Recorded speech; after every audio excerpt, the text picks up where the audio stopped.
Hello, everyone, and welcome to the Winging It F1 podcast. F1 is back. We're not going to be talking about Man United versus Liverpool over the next hour or so. Instead, we're going to be talking about F1 because it's the Belgian Grand Prix this weekend.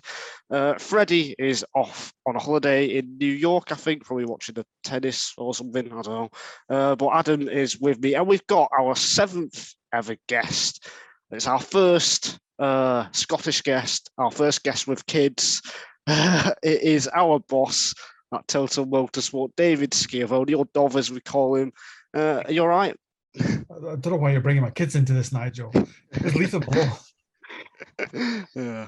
You're right, Adam?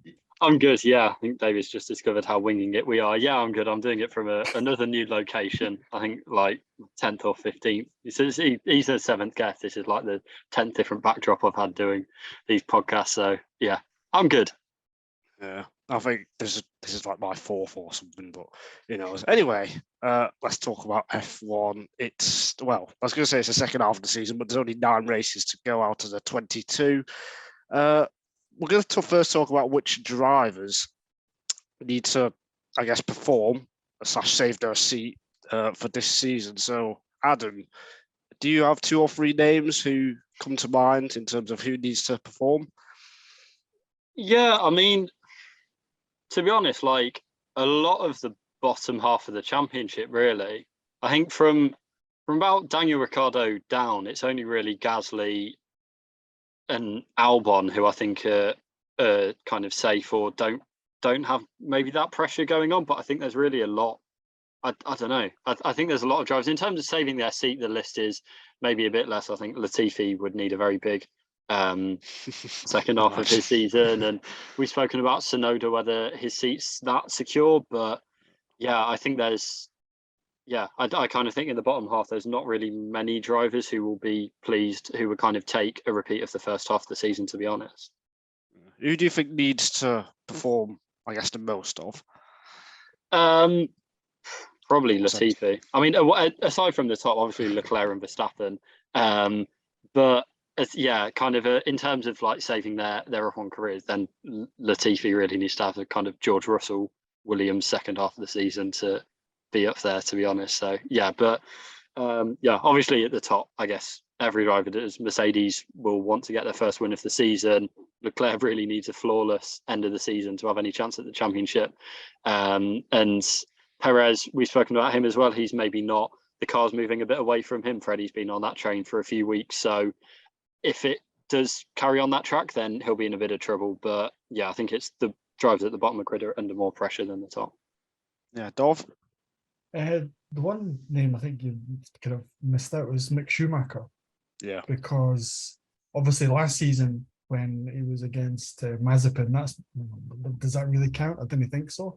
And then with Kevin Magnussen coming in essentially at the last minute, and you could argue outperforming him, although I think in races Schumacher has actually done better than Magnussen over the season so far. But I think most people would say that Magnussen has kind of outperformed, and I think that's one that's interesting because obviously you've got the name, he's got Ferrari backing, and he clearly did really well in the kind of lower categories as well. So it's that's one I think is quite interesting. But just the name, the sponsors he brings in, the attention he brings, do you keep that for somebody who maybe isn't top tier or isn't going to be top tier, obviously still young, or do you just kind of cut your losses and say, right, enough's enough, let's try somebody else? So that's one for me I think is quite interesting, but I agree with the rest. Latifi is gone as far as I'm concerned, and I think Tsunoda's an interesting one as well, like whether it's worth keeping him too. Yeah, I think it's Zhou as well. I think he's done better than people thought, but whether he's still doing enough depending on who comes up. If anyone comes up from F2, like Théo Pourchaire potentially could join Alpha, then I guess Zhou needs to not do anything silly. I don't think he has to do anything amazing. He's just got to make sure doesn't crash, isn't miles behind, which so far he's pretty much done. So I'd say Zhou, Schumacher, Tsunoda, Latifi, and Ricciardo. That'll be my 5 list of drivers who need a big second half of the season. Although Ricciardo, if he has done a deal with Alpine already, then maybe not. So it depends if he's already signed or not. Ricciardo's a weird one. I think firstly, just on Schumacher, he's an interesting one because he's throughout his feeder series career and junior career, then he always had a big second season bump. Yeah. That was, we saw that in F2 and European F3. So yeah, to have, I guess that was someone that a lot of Schumacher backers are kind of banking on or were building up before the season. And it's not really shown itself before. But again, if he can come back strong in the second half of the season, then, that will be something to hold on to. Yeah, Ricciardo's a weird one because he could, like you say, he could have already signed a deal. McLaren could have already decided that he's not going to be there. I don't see anything. Well, it's weird with Piastri, but like if McLaren is set on paying out his contract and getting rid of him, I don't think anything he does for the rest of the season will change that. Really, but as you say, it might be kind of picking up, another potential suitor, or he might have already found that he's a really, really, really weird one where I don't really know kind of where to begin analysing him. Yeah, what are your thoughts on the Ricciardo / Piastri situation, Dov? You can see where McLaren are coming from in the sense that Ricciardo's been more or less a disaster. Like you could say that. I mean, given that the kind of the fanfare he came in to the team with, the money he's on, what he's done in the past, and he's done, like, apart from the win in Monza last season, that's it. He's done literally nothing else, Rob, no, that I can even think of. Kind of most weekends go by and you barely kind of think about him. That's kind of how much for me he's disappeared into the kind of Formula One ether. So I think for him, if he's going to stay in F1, then he needs to go somewhere where he can perform and get back to the levels that everybody knows he can drive at, because he is, everybody said he's one of the best overtakers in F1. He's been like that for a long time, but now he's just I won't say nothing, but he's just disappeared a wee bit. And you kind of want, like, he's a big name. He's a nice kind of chap to have around the paddock as well. He's got a personality which is great in any sport. So you kind of would want him to stay around, but do you want him to do a Sebastian Vettel and be 17th, 18th, happy if he gets into Q2 or something like you don't really want that. So for me, he would need to go somewhere where he's kind of able to fight and he's got a car that's maybe more suited to him that enables him to fight. Otherwise, I don't know, why not go over IndyCar or NASCAR or something like that?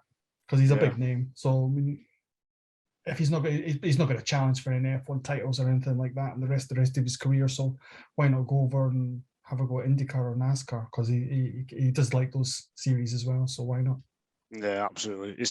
He's one of the most bizarre or like most confusing driver situations, Ricciardo, this century, I think, in F1. To be someone who's rated by pretty much everyone as a top 5 driver before he joined McLaren, because he was still pretty decent at, as it was called, Renault, which is Alpine now. And then to just be so far behind Norris is just bizarre, in 2 different car regulation things as well, last year and then this year with the new regs. So I can't really explain it. I don't think he can as well, which is part of the problem.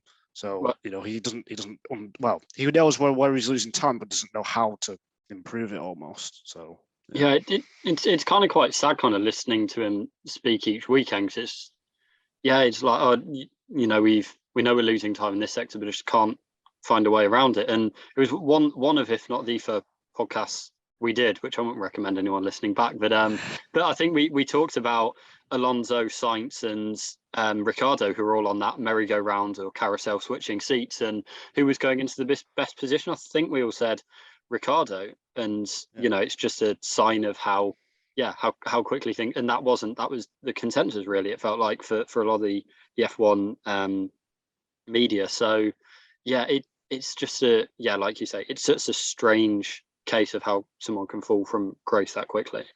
Yeah. Now, on Monday, it was announced that Antonio Giovinazzi was going to drive in 2 practice sessions for, I forgot the team, I should know it. Was it Haas?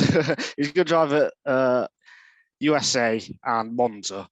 I think I should have really left this on as a tab, but I haven't. That's why we're winging it. Monza and USA for Haas. Yeah, I knew I was just testing you. But yeah, I didn't expect that. I didn't think he would be driving in an F1 car again because he's been in Formula E, hasn't been very good there. I think he's the only driver who didn't score a point all season, I think. And yes, he only left F1 last year, but is he another potential contender, or is this just because it is weird because the requirements this year is for you have to have drivers in at least 2 practice sessions in the season who haven't done any F1 mileage. So he doesn't even count towards that 2 mandatory session thing. So do you guys read anything into that, Dov? It's got lots of hallmarks of Ferrari all over that. Haas with their links to Ferrari, Giovinazzi, Ferrari, I think is the reserve driver just now, obviously come through their academy and that as well. That's what it strikes to me. I don't see the things with Haas. I don't think Haas are in a position to start taking many more risks in terms of young talent, just because they've not got the money. Whereas if they've got Ferrari, like give him a chance, give him another chance. We've got his salary covered. Don't worry about it. Then yeah, but to be honest, I think after his performances in Formula E this season, I would be very, very surprised if he managed to get an F1 drive. Like really, I can't even imagine him being on the grid anytime soon, unless kind of something happens and you get a Nico Hülkenberg style thing where he comes in for a couple of Grand Prix and does something fantastic. But what I'd say other than is, that, no. What I'd say is 2 years ago at this time of the year, no one thought Nikita Mazepin would ever be in the Haas seat.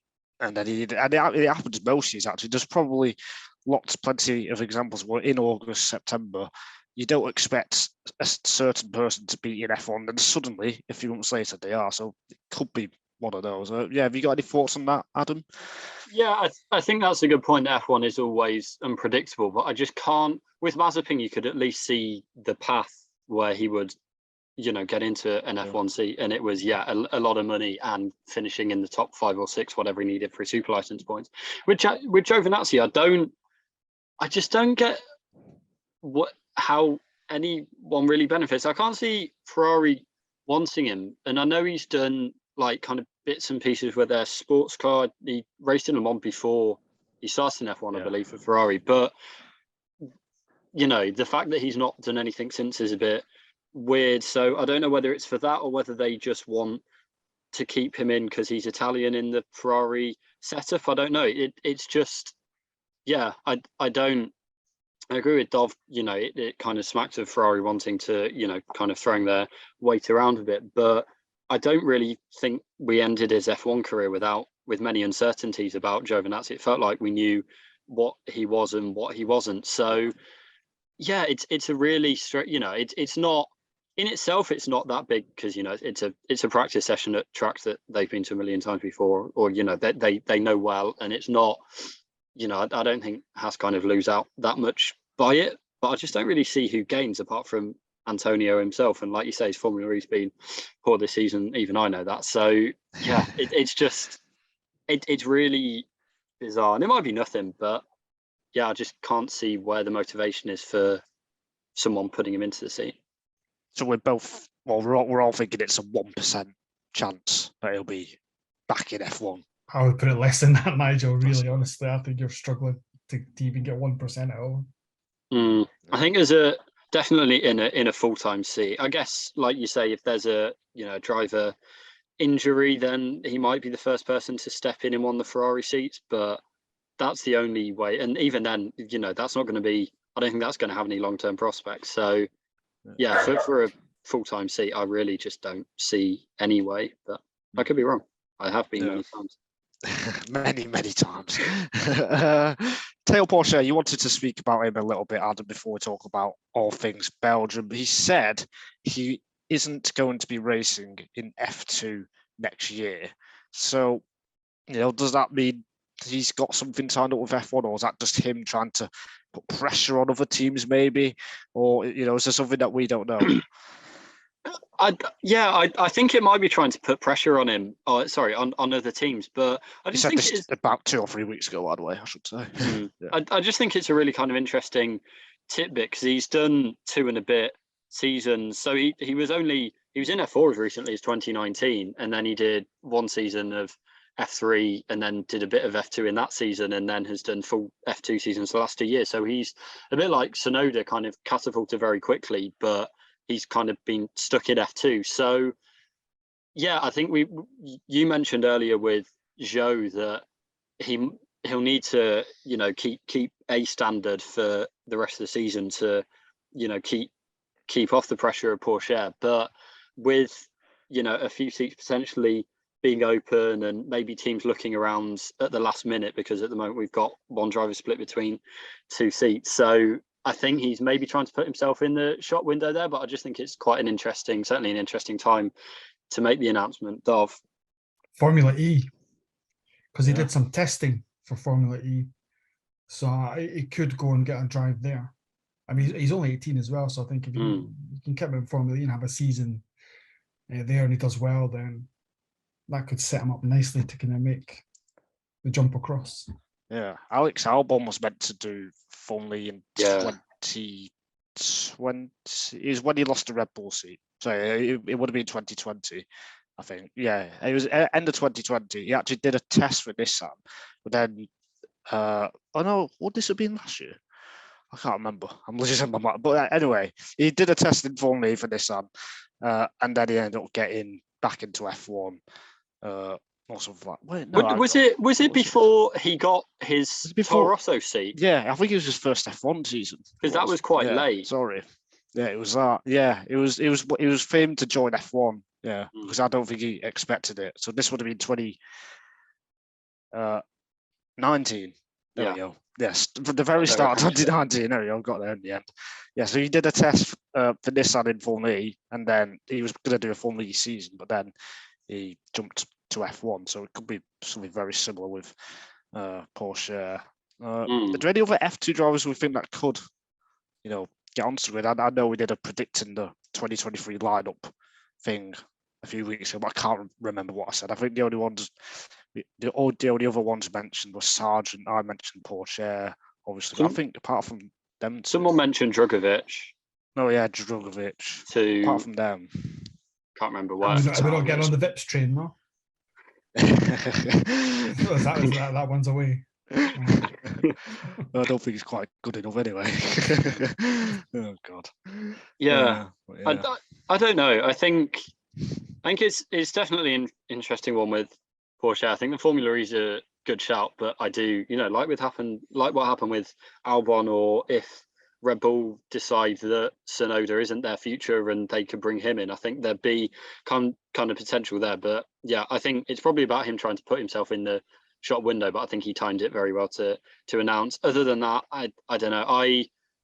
I maybe see Sargent taking another year. That's what I said in the prediction, but I equally wouldn't be shocked if he comes in to Williams junior driver and gets that seat instead of Latifi next year. So yeah, but I think there's not really the depth that we had in say 2020 in Formula 2. Yeah, I think so. Yeah, so still a lot going on in the driver market. Nothing has really happened in the last few weeks since the Piastri Gate thing started. And interestingly, Piastri was said to be driving in Spa this weekend in FP1. Not sure if that's still going to happen. It'd be hilarious if it does, and the situation is still not resolved. So we might hear something over the next few days. But let's talk about Belgium then. It's contracted to be the last one, but is it going to be the last one, Dov? That's a tough one, because you need to kind of know the ins and outs and the money involved and things like that. Obviously, they did some renovation work on the circuit, obviously, to kind of bring it up to the standard of kind of the newer circuits around. It's one that everybody loves. I mean, the drivers all love it. We as spectators and fans and journalists all love it as well. It's got the history. It's got Eau Rouge. It's got everything for me. And to take it off the calendar, it's just one of those things that just smacks of, it's just a money decision and nothing else. It's just, somebody else is going to offer us more money in Miami or Las Vegas or whoever. So sorry, Spa, see you later. And I just think Formula One's a very old sport, and it's one that's kind of, the tradition is something for me that's very important. I like the tradition. I like obviously the Monaco, for example, the Monaco Grand Prix is rubbish, right? Generally, just nothing happens in it. But going to Monaco, Yeah, it's just a kind of like a jewel in the crown almost. So I think they would have to. They should do everything they can to keep it. Otherwise, we're just going to end up going to Qatar and Saudi Arabia and all the Emirates because they can pay more money. And I think that's maybe not the best idea. I think these traditional circuits that have the history, that have the legends that have raced on them in the past, is something that should be kept. And I think you'll struggle to find anybody that would disagree with that, to be honest. Although I'm waiting on Adam saying that this is rubbish. Go away, Tom. No, absolutely, I fully agree with that. Adam?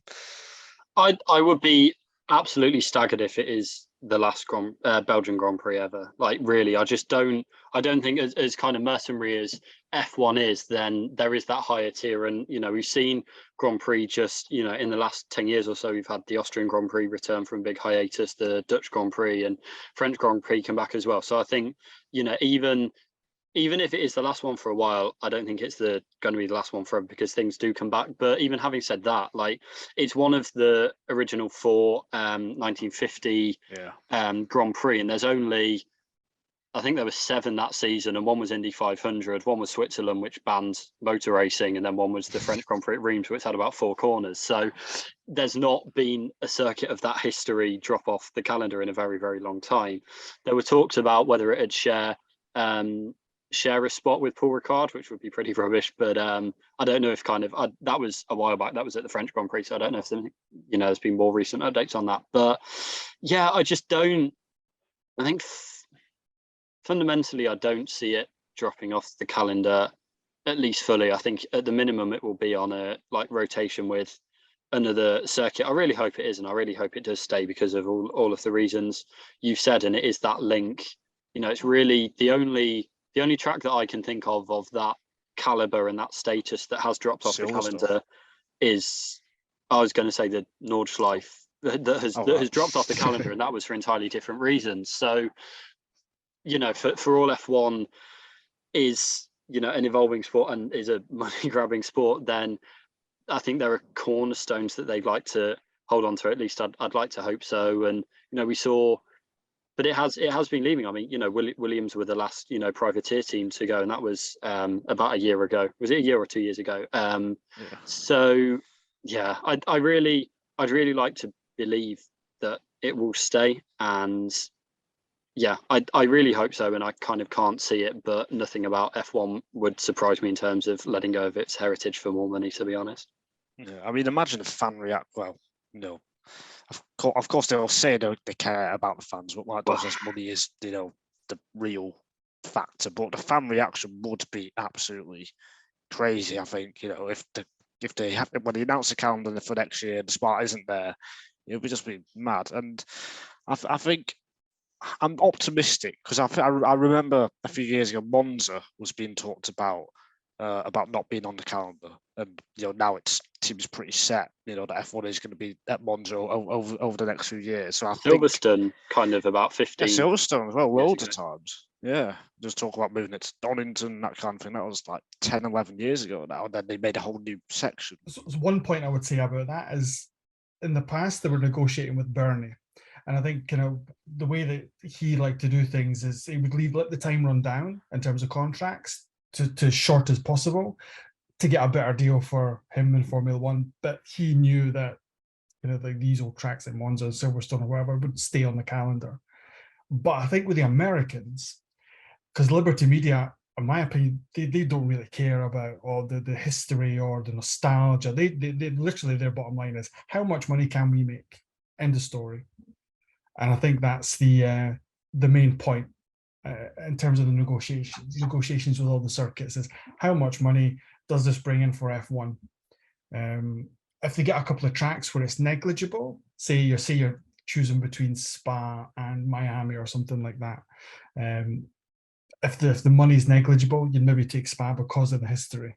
But if you've got other tracks that are just going to give you so many more millions compared to an older traditional track, I think the Liberty Media are just going to go straight with the the one that brings in more money. And I mean, the fact that they talk a lot about new Formula One fans, the people that have come in through Drive to Survive. Do they care that Spa's on the calendar? I don't think so.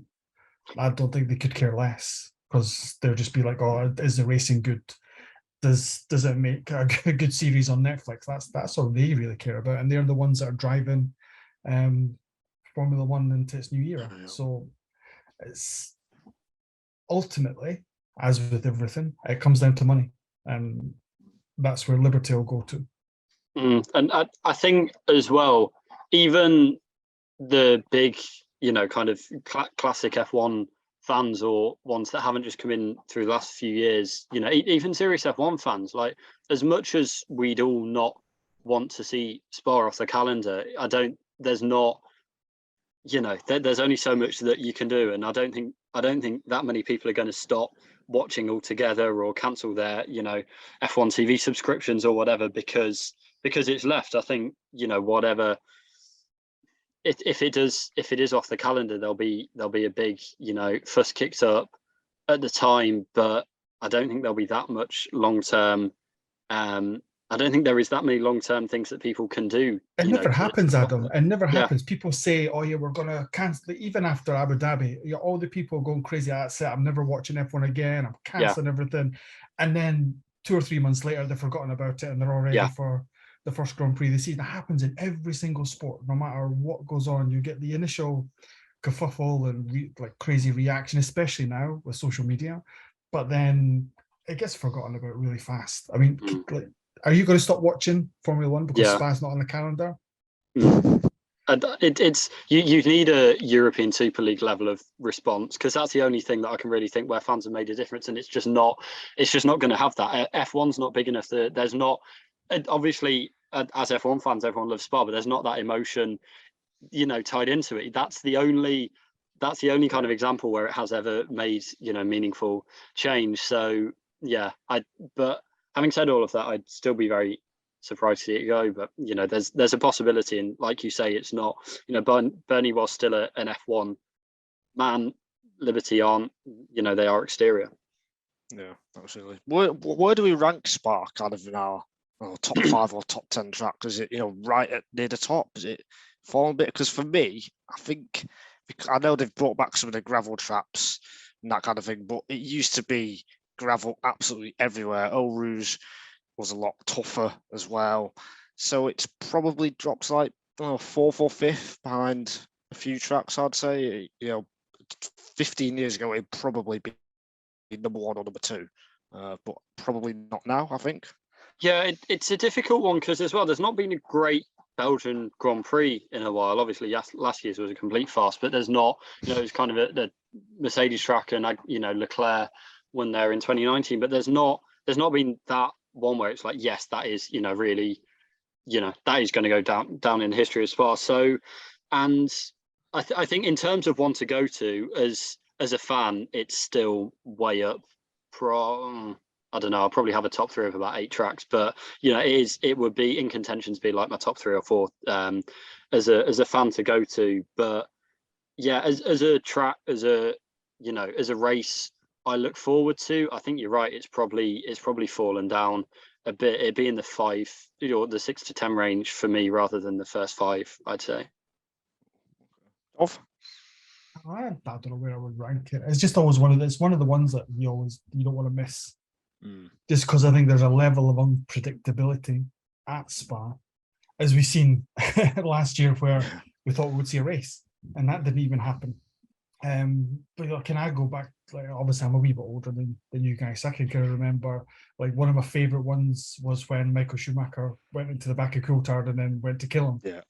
And that was just crazy. And then obviously there was, I don't know if I think it was the same race where they had the crazy start as well, where just everybody crashed. 1998. Yeah, that's right. Yeah. Honestly, I can remember watching that thinking, wow, this is mental. This is amazing, because it was just absolute carnage. And that's Spa's always got that. There's always that in the background. Something could happen, and I think that kind of that tension and that level of unpredictability is something that I think is unique. And there aren't many circuits you can get that at. So that's why I think it's one of the better ones, even now. Yeah, I think Adam is right. There hasn't been many great races. I mean, I'm probably thinking back all the way to like 2008 or something when Raikkonen and Hamilton in the final 3 or 4 laps had an amazing duel. It was like raining, they're on dry tyres. Because since then, there's been moments, of course, like the Grosjean crash in 2012 and Leclerc winning after Antoine Hubert, the F2 driver sadly passed away, that kind of thing. But in terms of a proper race-long scrap or something like, or a big battle, we haven't really had that for quite a long time, I think. But yeah, that said, for me, it's still like 4th or 5th on my list of best F1 tracks. There was the Mercedes coming together in 2016, 14, 16. Yeah. Ricardo won that one. Yeah, maybe that's the last. I mean, like you, I think 2008 the one that really sticks out. But yeah, it's just not. I guess it's just not delivered. And like you say, the gravel traps, and as the cars, or the gravel traps disappearing as the cars have got faster. And yeah, I mean, hopefully we'll see a bit of a return to that. I think it's set up quite nicely for this weekend, but you just never know. It's been set up nicely before, it hasn't delivered. So, like last season. Absolutely. Let's talk about this weekend then. It's been a while since we've had F1. We've had time to calm down after Ferrari's strategy mistakes. Luckily, I haven't had to write about it for a few weeks. I can do after every single race, at least. That's what it's felt like for the last few months.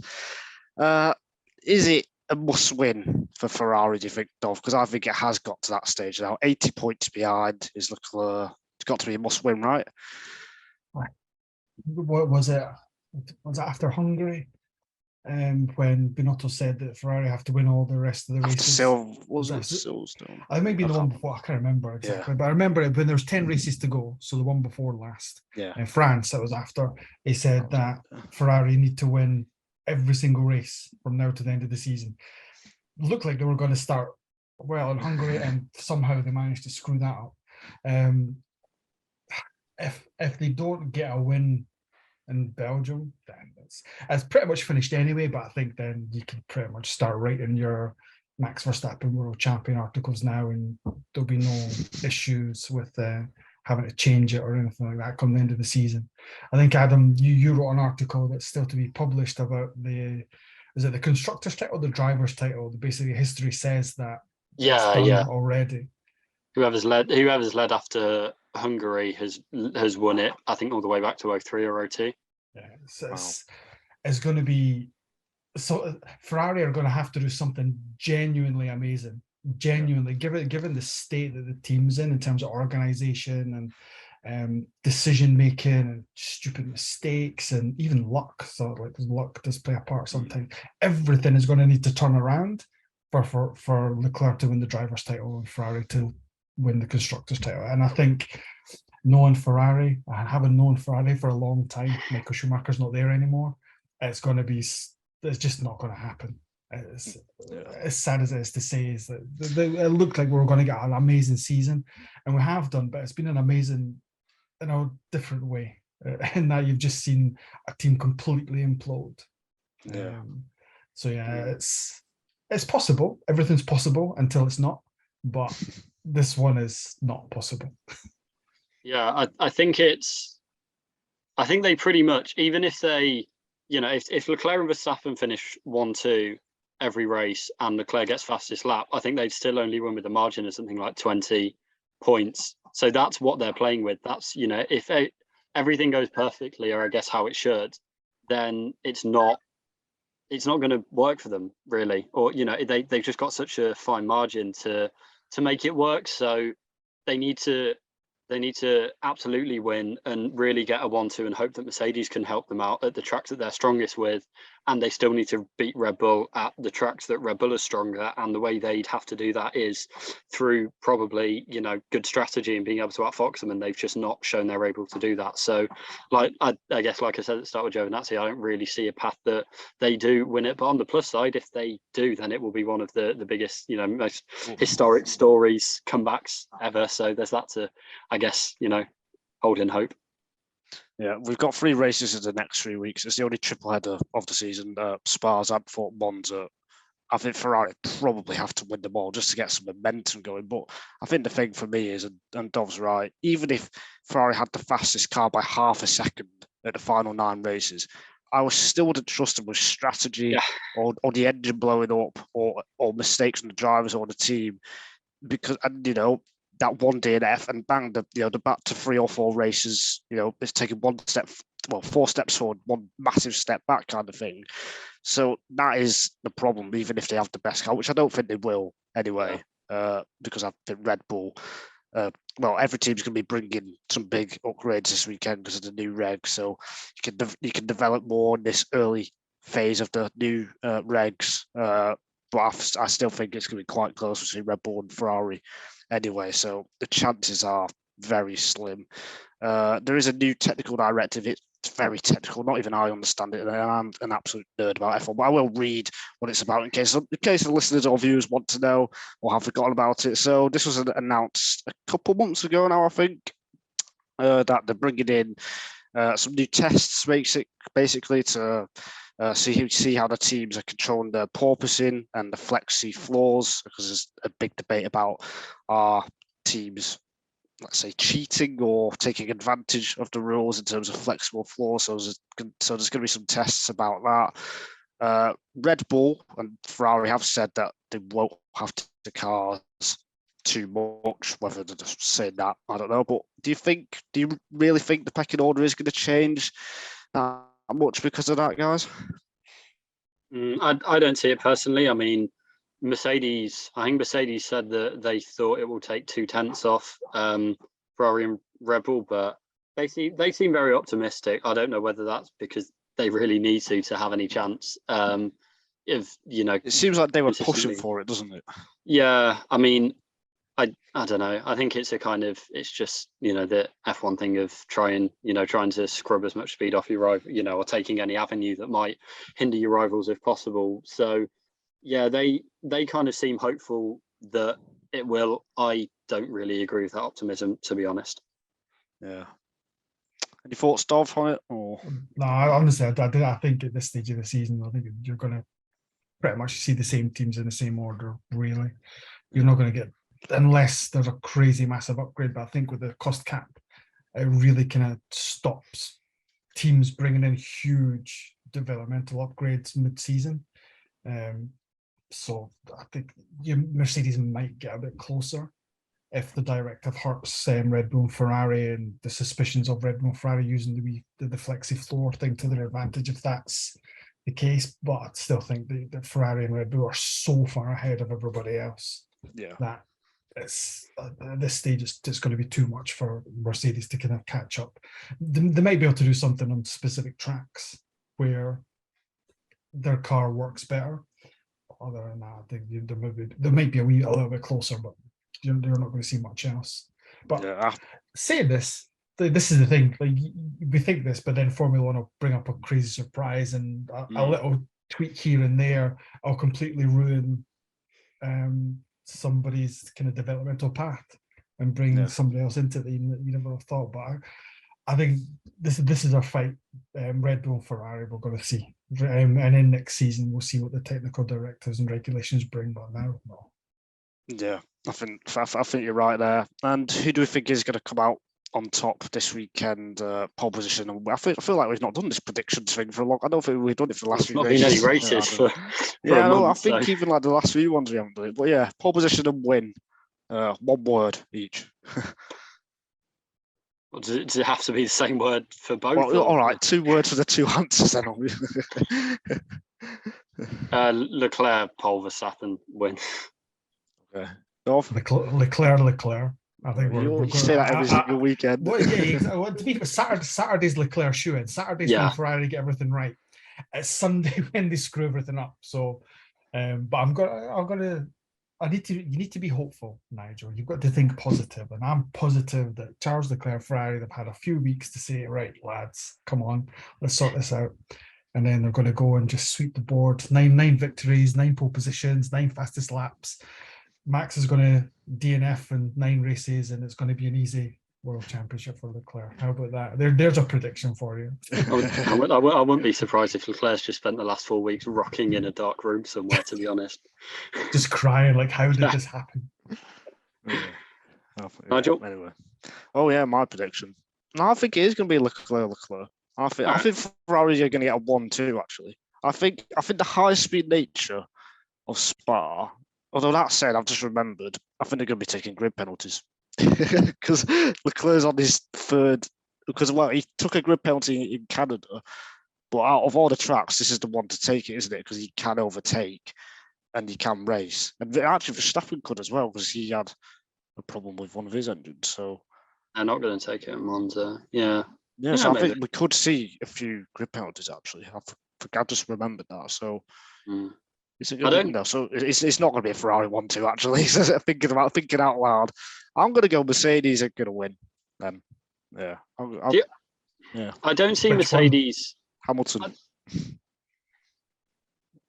Aside from grid penalties, I don't really see Mercedes, I just don't see it as being like a track that really plays to their strengths. Unless they have managed to turn the car around a lot, then even, we've seen in the past few races that the lead Mercedes driver has been able to outbattle the kind of second Red Bull or Ferrari. But I think here out of all tracks, apart from maybe Monza, then I think this is one where, I'd expect Perez to be able to beat the fastest Mercedes can offer anyway, just as an example. So, yeah, I kind of don't.